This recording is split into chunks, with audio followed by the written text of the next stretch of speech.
होते हैं, तो ऐसे ही रास पंचाध्यायी श्रवण से काम की निवृत्ति हो जाती है। और रास पंचाध्यायी क्या है? रास पंचाध्यायी वे 5 अध्याय हैं जिनमें रास और महारास का वर्णन है। आनंद जब बाहर प्रकट होता है तब उसे रस कहते हैं, और रसा नाम समूह इति रास, अर्थात रस के समूह को रास कहते हैं।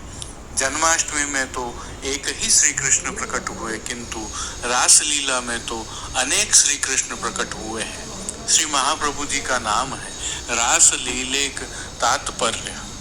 एक रास लीला में जिनका तात्पर्य है, ऐसे श्री महाप्रभु जी हैं, क्योंकि आप साकार ब्रह्मवाद द्वारा यही समझाना चाह रहे हैं कि एक ही ब्रह्म अपने आनंद स्वभाव के कारण अनेक नाम रूप कर्म में प्रकट हुए हैं, और जब ब्रह्म अपने ही आनंदांश के साथ रमन करे वही महारास है। एक बात और समझनी चाहिए, यह मधुर उपासना है और इसके अधिकारी सब नहीं होते हैं। यह साधन साध्य नहीं है, कृपा साध्य है। हरिराय जी महाप्रभु जी ने रस के कई अधिकारियों की गणना बताई है। भगवत रसिक में 7 बातें हो तो मधुर रस का वह अधिकारी हो सकता है। और महाप्रभु श्री वल्लभाचार्य जी ने रास पंचाध्यायी में सुबोधिनी की प्रारंभ में कारिका में आज्ञा की है कि ब्रह्मानंदात सुमुधृत्य भजनानंद योजने लीलाया युज्यते सम्यक सा तुर्येव निरूप्यते। भगवान ने यह लीला इसलिए करी है कि मुक्त जीवों को ब्रह्मानंद से उद्धार कर भजनानंद में नियोजित कर रास लीला का प्रत्यक्ष अनुभव कराया। बहुत ध्यान से समझिए और अपने युवा पीढ़ी को भी समझाइए कि गोलोक स्थित निज धाम वृंदावन में भगवान श्री कृष्ण नित्य अपने आनंद विग्रह से अपनी आनंददात्री शक्तियों के साथ रास में मगन रहकर आनंद विभोर होते हैं। उनकी लीला क्रीड़ा अनादि और अनंत है, इसीलिए ये ही रस रूप सदा एक रस होते हैं, वही रास है। इसे ज्ञान मार्ग, योग मार्ग, कर्म मार्ग और भक्ति मार्ग अपने अपने रूप से समझते हैं। भक्ति मार्ग में और विशेषकर पुष्टि भक्ति मार्ग में रास पंचाध्यायी में कहा है यथार्पकः स्वप्रतिबिंब विभ्रम, अर्थात भगवान अपनी लीलाओं में अपने ही साथ लीला करते हैं। जिस तरह बालक अपने प्रतिबिंब दर्पण में देखकर क्रीड़ा करते हैं, वैसे ही अपनी क्रीड़ा स्थली वृंदावन आदि में आप ही रमापति हास्य आलिंगन क्रीड़ादि भाव प्रदर्शित करते हैं। अतः पुष्टि मार्ग में रासोत्सव महान गोपनीय रसमय रस रूप रसिक शिरोमणि की रस लीला को महोत्सव माना है। यह उल्लास और उमंग के साथ सर्वत्र मनाया जाता है। रास के 12 अंग हैं।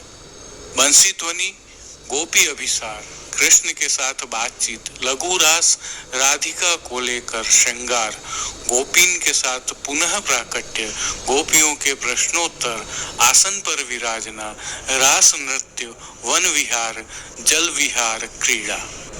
आपने देखा होगा पुष्टि मार्गीय सेवा प्रणाली में शरदोत्सव शरद पूर्णिमा की रात्रि को खुली आकाशी में मनाया जाता है, अर्थात प्रभु को वहां विराजित किया जाता है। इसके पीछे एक भाव यह है कि बालक कन्हैया स्वस्थ तंदुरुस्त रहे, ऐसी भावना, क्योंकि रात्रि में चंद्रमा अमृत छोड़ते हैं। दूसरी तरफ मकर की संक्रांति में सूर्य दोपहर में अमृत छोड़ते हैं, उसमें धूप सेवन करते हैं, लेकिन शरद पूर्णिमा को चांदनी के साथ में विविध सामग्रियां आरोगते हैं। रास पंचाध्यायी के अनुसार यह रास लीला अर्थात महारास ऐसा था कि वह रात्रि शरद पूर्णिमा की 6 माह की हो गई, जिसे नंददास जी ने अपनी वाणी में सुंदर भावपूर्ण वर्णन किया है। रेन रीजी हो प्यारे हरि को रास देख, याही सो बड़ी गई केन। इस पद का भावार्थ कुछ इस प्रकार है कि रात्रि भी रीझ गई श्याम सुंदर का रास देखकर, और जब तक देखती रही तब तक रात्रि बढ़ गई, चल भी न सकी। जब तक पूरा न देखा रास तब तक एक स्थान पर ही खड़ी रही। चंदा भी स्थिर हो गया। इन्हें स्थिरता से बड़ी शांति मिली, जिससे आगे बढ़े ही नहीं। जब तक इच्छा हुई, गोपाल लाल एवं गोपियों ने रास किया, अद्भुत शोभा हुई। नंददास जी कहते हैं, इस रास विलास को देखने के लिए कामदेव का मन भी मथ गया, तो दूसरे की कहाँ चले। इसी प्रकार सूरदास जी के पदों में गंधर्व विवाह भी दर्शनीय है। श्री व्यास जी जिस रास का वर्णन करते हैं, उसे सूरदास जी गंधर्व विवाह कहते हैं। यहाँ यह भी उल्लेखनीय है कि इस महारास का अनुभव अष्टछाप के महान कवि श्री सूरदास जी को श्री वल्लभ ने करवाया था।